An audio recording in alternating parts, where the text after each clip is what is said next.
Assalamualaikum warahmatullahi wabarakatuh. Perkenalkan, nama saya Wahyu Fahrizal Alfayed, berasal dari program studi Teknik Komputer Universitas Pendidikan Indonesia. Kali ini saya akan melaksanakan salah satu tugas dari mata kuliah Organisasi Arsitektur Komputer, yaitu membuat video pembelajaran.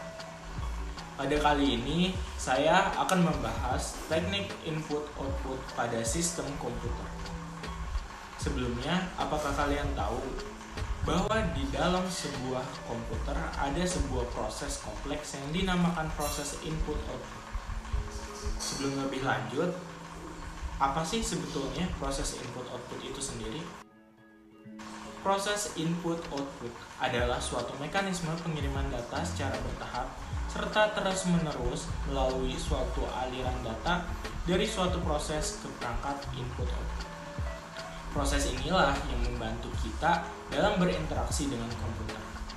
Setiap perangkat input-output memiliki input-output driver yang merupakan sekumpulan program input-output untuk melakukan operasi pada perangkat input-output yang spesifik lagi.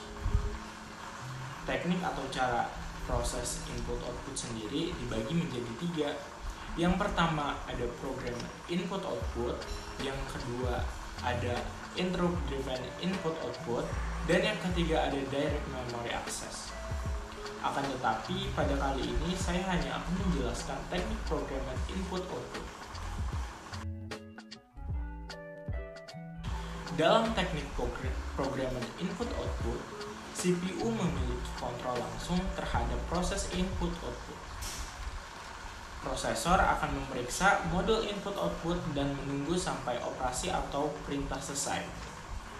Perintah yang dimaksud tersebut meliputi yang pertama, perintah kontrol yang berguna untuk mengaktifasi periferal dan memberitahu tugas yang diperintahkan.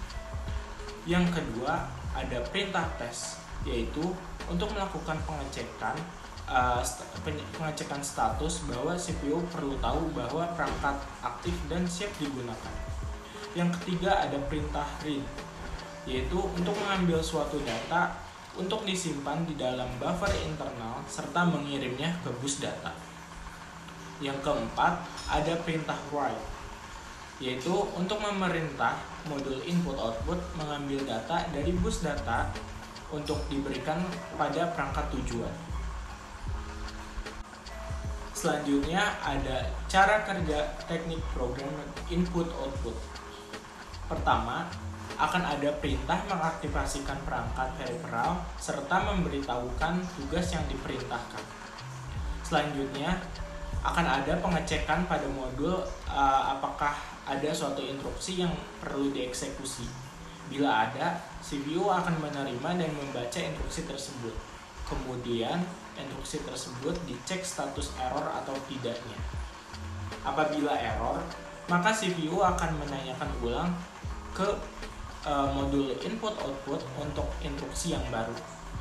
Bila tidak ada error, maka CPU akan membaca word dari instruksi tersebut dan menuliskan wordnya ke dalam memori buffer internal, serta mengirimnya ke bus data. Setelah itu, modul input-output akan diperintahkan untuk mengambil data dari bus data untuk diberikan pada perangkat tujuan. Setelah itu, bila suatu instruksi telah selesai, maka CPU akan menjalankan instruksi yang lain.